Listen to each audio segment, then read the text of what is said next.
What's good, YouTube? It's me, everybody, Squid, back in another Squid video. Guys, this card is gonna go absolutely nuts in a couple of weeks, and this is none other than Vados, the Eruption Dragon of Extinction. So, obviously, this was a part of the TCG exclusive series, ASHENED, that was spoiled and released in the recent set, and obviously they were kind of underwhelming, but, you know, Vados actually surprisingly has a decent effect as a hand trap. Yeah, this card's actually a hand trap. It says, during the main phase, if this card is in your hand, quick effect, you can target one other card in a field zone, so both field zones. Special summon this card to your opponent's field, and if you do destroy that card, then you can add to your hand or set one Ashen continuous trap card from your deck.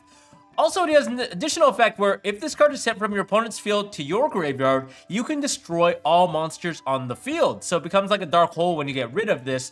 You special summon it to your opponent's side of the field, and then you start being able to destroy their field spell from there. Now, why is this card specifically good?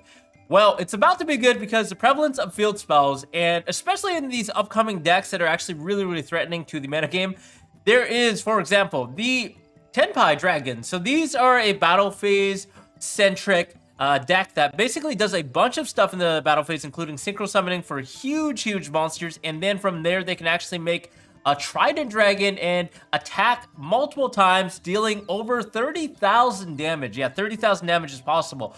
And they surprisingly actually have a field spell that is like one of the main components of all the combos. Brimming Sanguine Manor. This is a field spell that says, fire dragon monsters you control are unaffected by your opponent's activated effects during your main phase 1 only, meaning you cannot imperm or Veiler their main starters.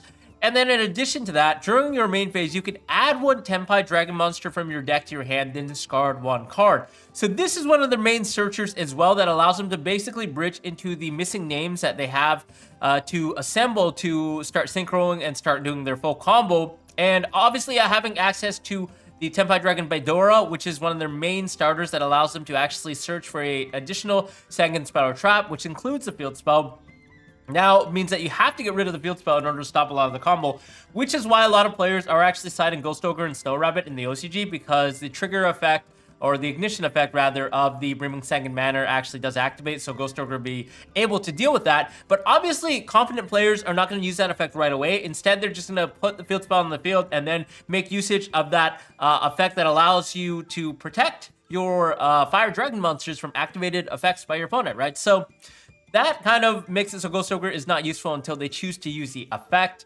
And Vados actually just gets rid of the problem entirely. You can just instantly get rid of it, so you can use things like Infinite Impermanence or Veiler. And the nice thing about this card is it's a Pyro and not a Dragon. So against a deck like the TENPAI Dragons, where they specifically have dragons, they're not going to be able to link off into something like a Hieratic Seal. So I think there's a lot of benefit there. And then in addition to that, it's kind of like a walking time bomb on their side of the field, because the minute you choose to get rid of it, you can actually nuke their entire board. Obviously, they cannot even link off with it, because the minute it's sent from their field to your graveyard, then it actually dark holes their entire board. So it's kind of like almost like a hand trap that gets rid of the field spells immediately. And I think the Dragon deck is actually going to be like very close to tier 1 if the OCG is any indication of how good the deck is.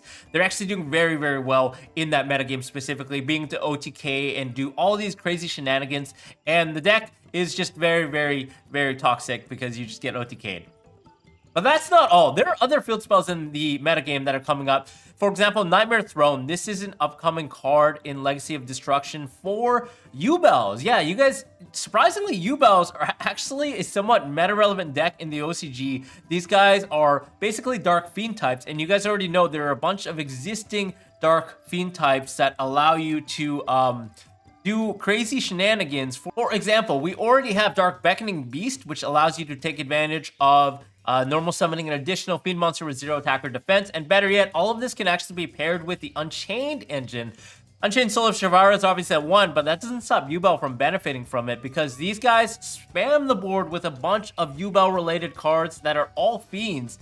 And then from there, what you can actually do is instantly link off and climb into your Unchained stuff, which require multiple fiends to go into. So making Unchained Soul Lord of Yama is just really easy with the deck. And other players have already been hyping this up and saying that YUBEL is going to be like close to a tier 1 deck. Now, there's also a YUBEL exclusive in the OCG that's coming out called Phantom of YUBEL, which is very powerful. I mean, obviously, we're not going to get this in the TCG, so it doesn't matter.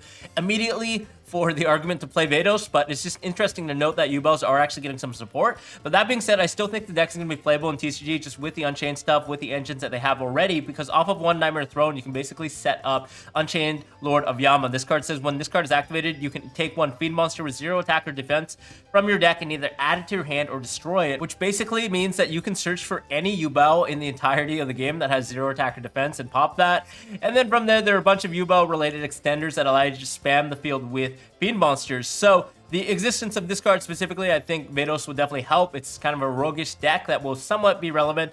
And the more field spells in the metagame, the better Vados just becomes. So I think it's definitely going to get bought out in the future. Hey guys, before we dive in, I actually wanted to share with you a product that I'm actually selling. Yes, a bit of a shameless plug, but what you're seeing on screen is SQUIDDY'S Masterclass. So these are going to be a series of guides that go very in-depth for a particular deck.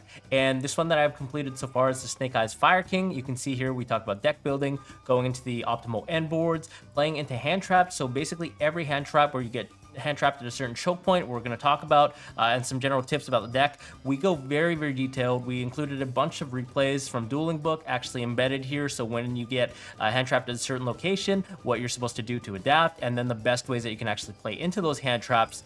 So this is actually available now. The full slides are actually over 60 slides alongside a 3-hour recording of myself actually going over these slides and just talking about the plays and the deck in general. So if you guys want to up your competitive game as a Fire King Snake Eye player, or just learn how to beat the deck, this is definitely a good resource for you, I would say. So I'm pricing this at $20 USD, which is a little steep, but I guarantee you guys there's lots of value in this, and the payment allows me to spend time on this and actually bring you guys more meta relevant content and bring it to at a high competitive level. So if you guys are interested, there's a link below in the description. Now that being said, I will definitely be still making a lot of free stuff on YouTube, talking about a lot of decks in here and there, but if you guys want exclusive content that's very, very detailed, then this is definitely something you guys can check out. Other than that, let's dive back into this video. Thanks a lot for taking the time to listen to this. The existing decks that we have, like Fire Kings, they play Fire King Island. Assuming this deck does survive the ban list, which I think it will because it's only been a couple of months, there's no way Konami just nukes this deck out of orbit.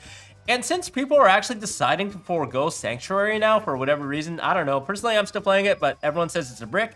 So now they just have a naked Fire King Island on the field, and you can just Vados it away and nuke their entire board because Fire King Island just destroys everything when it leaves the field. And then there are, of course, other field spells like the Divine Tempo of the Snake Eye. This can be somewhat annoying sometimes, so just getting rid of this in chain so they don't even place anything in their spell and trap zone. And also existing planets that we have, you know, rogue Tearlaments decks. Tearlaments players are still out there somewhere, so being able to take care of that is quite nice. Being able to take care of the Wraithos as well against Kashtira specifically. And there's so many decks that take advantage of field spells that are just like roguish decks that you'll see somewhere in a regional in like round 1 or round 2. Of course, Flow Hunter Reeds are also a field spell reliant archetype, so being able to nuke their map is very, very important. And best of all, they actually cannot tribute the Vados for a tribute summon unless they want to Darkhold their field.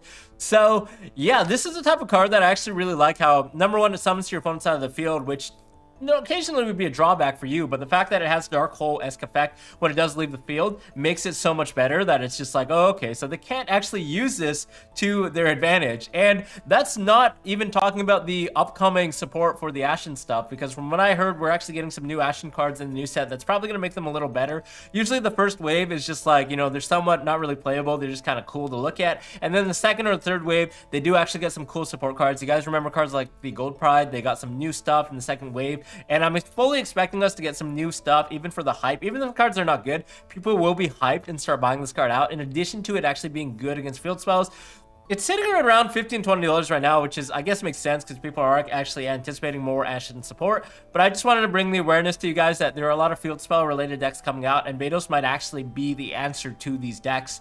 So guys, let me know what you think in the comments below. Other than that, thanks a lot for liking and subscribing. I'll see you guys in the next video. Bye-bye.